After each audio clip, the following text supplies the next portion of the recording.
بسم اللہ الرحمن الرحیم۔ آج کا میرا لیکچر انڈو پاک ہسٹری کے ٹاپک کے اوپر، اور ٹاپک کا نام ہے ڈکلائن آف دلی امپائر۔ جو دلی سلطنت جس کو ہم نے ابھی اسٹڈی کیا ہے، سوا تین سو سال کا جو اس کا ٹینیور ہے، اس کا ہم دیکھتے ہیں کہ یہ 1526 تک یہ کیسے ڈکلائن ہوئی ہے اور اس کی کیا وجوہات تھی۔ اس کا ریٹن میٹیریل کا میں لنک پرووائڈ کر دوں گا نیچے، آپ اس کو جو ہے وہاں پر جا کر اس کو ڈیٹیل میں اسٹڈی کر سکتے ہیں۔ تو انڈو پاک ہسٹری کا یہ ٹاپک ہے، اور ٹاپک کا نام ہے ڈکلائن آف دلی امپائر یا causes of decline of Delhi empire. اور انڈو پاک میں نے ریسرچ کیا، میرا نام ویب سائٹ eastwestknowledge.com، یہاں پر آپ کو اس کا ریٹن میٹیریل مل جائے گا۔ اس کے علاوہ اور بھی کافی میں نے تقریباً کافی حد تک انڈو پاک ہسٹری کا سلیبس مکمل ہو گیا، ہاف کے قریب میں پہنچ گیا ہوں، اور باقی جو ہے وہ تھوڑا ہی ہے، اس کو میں جلدی اپلوڈ کر کے رکھ دوں گا ویب سائٹ کے اوپر سارا۔ پہلی یہ ہے کہ پہلی وجہ یہ ہے کہ باؤنڈریز آف امپائر جو سلائیڈ ہے، اور اس سلائیڈ کے جو بلٹ لائن ہے وہ یہ ہے کہ باؤنڈریز آف امپائر۔ جس وقت تغلق امپائر وجود میں آئی ہے تو اس کی باؤنڈریز جو ہے وہ کافی زیادہ حد تک پھیل گئی تھی، اور اتنی بڑی سلطنت کو یا واسٹ امپائر کو مینیج کرنا ان کے لیے مشکل ہو گیا تھا، جس کی وجہ سے مختلف جگہ پر ریبیلین کھڑی ہوئی تھی، اور رولرشپ جو ہے وہ کمزور ہو گئی تھی۔ جو لاسٹ رولر تھا وہ بہت زیادہ ویک تھا، کہ وہ اس قابل نہیں تھا کہ گورنمنٹ کو پراپر چلا سکتا تھا۔ اس کے بعد جو پروونسز تھے، ریموٹ ایریاز کے دور دراز علاقے تھے، انہوں نے بھی ایز این انڈیپینڈنٹ اسٹیٹ اعلان کر دیا تھا۔ اس کے علاوہ پھر there was no rule for succession, یعنی کہ کوئی طریقہ کار ان کا نہیں تھا کہ اگلا وارث کون بنے گا یا کیا ہوگا۔ تو اس کے after the death of king there occurred confrontation for sovereignty کے لیے تنازعات ہونا شروع ہو گئے تھے۔ پھر اس کے بعد پلانس آف محمد بن تغلق کو ڈسکس کرتے ہیں۔ سلطان محمد بن تغلق نے اکانومک کنڈیشن کو ویک کر دیا تھا اپنی ریفارمز کے ذریعے اور وار ایڈونچرز کے ذریعے۔ جو رائل امپریشنز تھا وہ عوام کے دلوں میں سے غائب ہو گیا تھا، تو وہ وہاں پر کیا ہوا، ریبیلین کھڑی ہونا شروع ہوئی، جس کو ہم کہتے ہیں کہ اسٹیٹ آف دا جو رٹ ہوتی ہے ریاست کی، وہ ختم ہونا شروع ہو گئی تھی۔ اس کے علاوہ پھر چفتینز اینڈ لینڈ لارڈز، ان کا کیا معاملہ تھا۔ جو تغلق رولر تھے، اسپیشلی محمد تغلق، اس نے جو ہے وہ بڑی بڑی پراپرٹیز اور لینڈ جو ہے وہ فوراً چفتین سرداروں کو دی، اور جس سے جو ہے وہ دلی امپائر کمزور ہونا شروع ہو گیا، اور انہوں نے انٹرسٹ لینا چھوڑ دیا تھا اس میں سے۔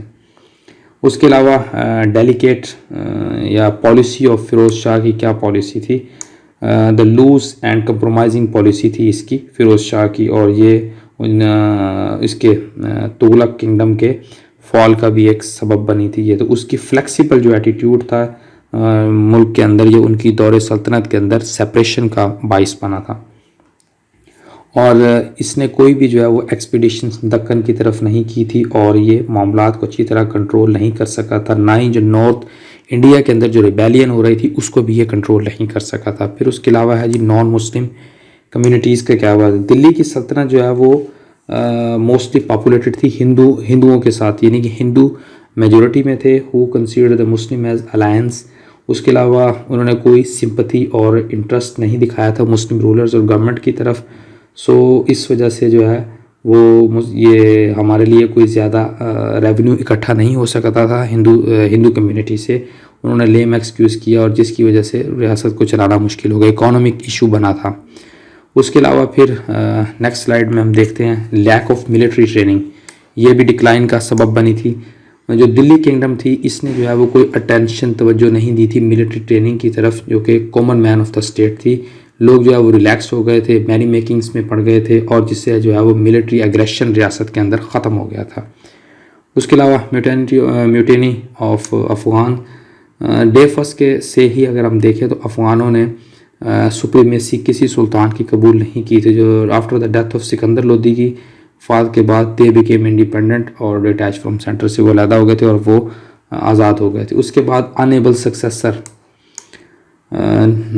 جو قابل جانشین نہیں تھے، جتنے بھی سکسیسر آئے ہیں فیروز شاہ کے بعد، فیروز شاہ تغلق کے بعد، وہ کمپیٹنٹ نہیں تھے، اور ہیڈ لیک آف وزڈم، ان کے اندر عقل نہیں تھی، اور جس کی وجہ سے جو ہے وہ بے بس ہو گئے تھے سرداروں کے آگے۔ تو فیروز شاہ نے ایک آرمی تیار کی تھی سلیوز کی for security of his government, وہ بھی جو ہے وہ ہیوی خزانہ لے رہے تھے، یعنی کہ خزانے کے اوپر ایک بوجھ بنی تھی، اس لیول کی آؤٹ پٹ نہیں تھی اس کی۔ پھر اس کے علاوہ امیر تیمور اور منگولز، 1398 کے اندر امیر تیمور نے ہندوستان کے اوپر متواتر حملے کیے، جس سے جو ہے وہ central path of the kingdom تھا نا جو وہ بکھر گیا. تو منگول جو ہے وہ ایک سردرد بن گیا تھا دلی امپائر کے لیے، اور آخر میں پھر جو ہے وہ منگولوں نے ہی اس کو صاف کیا. اس کے بعد ابراہیم لودھی کا رول دیکھتے ہیں. ابراہیم لودھی ایک اسٹرکٹ رولر تھا، اور تمام جو ہے وہ چفتینس اور رچ اس کے خلاف ہو گئے تھے، اور انہوں نے بابر کو انوائٹ کیا کہ ہندوستان پر آؤ، حملہ کرو اور اس کو فتح کرو. اس کے علاوہ اسٹیبلشمنٹ آف انڈیپینڈنٹ اسٹیٹ اور ان کا کیا رول تھا. جو سب سے پہلے کوئی سینٹرل گورنمنٹ نہیں تھی ملک کے اندر، مغلوں نے ہندوستان پر اٹیک کیا، چھوٹی اور بڑی ریاستیں جو ہے وہ آزاد ریاستیں وجود میں آنا شروع ہو گئی تھی، جس میں سے بنگال کی ریاست تھی، ٹھیک ہے جی. اس کے علاوہ جون پور کی ریاست تھی اور گجرات کی ریاست تھی، یہ وجود میں آنا شروع ہو گئی تھی. اس کے علاوہ بہمانی سلطنت اینڈ اٹس انیکس اسٹیٹ، اس کو ذرا ہم دیکھتے ہیں. جس وقت علاؤ الدین بہمان نے اسٹیبلش کیا انڈیپینڈنٹ اسٹیٹ 1347 میں، تو اس کا جو وارث تھا وہ فیروز شاہ تھا. تو آفٹر فیروز شاہ اس کا بھائی تھا احمد، اس نے کیپچر کیا تھا علاقہ کے وہ رنگل کو. تو پھر 1461 AD کے اندر جو سکسیسر تھا احمد کا وہ واضح ینگ لارڈ تھا. محمد شاہ رولر بنا 1468 سے 1481 AD تک. پھر امیر محمد رین نے ایڈمنسٹریٹو معاملات کو چلایا، وہ بھی ایک بریو جنرل اور وائز پولیٹیشینس تھا، اور اس نے اسٹیٹ کو ڈیولپ کیا. تو اس کے بعد پھر جو دوسرے رولرز آئے وہ اس قابل نہیں تھے، اور ریاست کے اندر انریسٹ پیدا ہونا شروع ہو گیا. تو 1518 کے اندر AD میں بہمانی اسٹیٹ جو ہے وہ مختلف ریاستوں میں ڈیوائیڈ ہو گئی تھی، اور جس میں آپ یہ دیکھیں آگے چل کے میں اس کو دکھاتا ہوں. اڑیسہ تھا، اڑیسہ میں خندیش میں. اس کے علاوہ ہندو اسٹیٹ آف وجیا نگر میں تھے، ہندو اسٹیٹ آف راجپوتانہ، اس میں جو ہے وہ ریاست تبدیل ہو گئی تھی. تو یہ بنیادی وجوہات تھی جس کی وجہ سے جو ہے وہ سلطنت دلی جو ہے وہ ڈکلائن کی طرف چلی گئی تھی.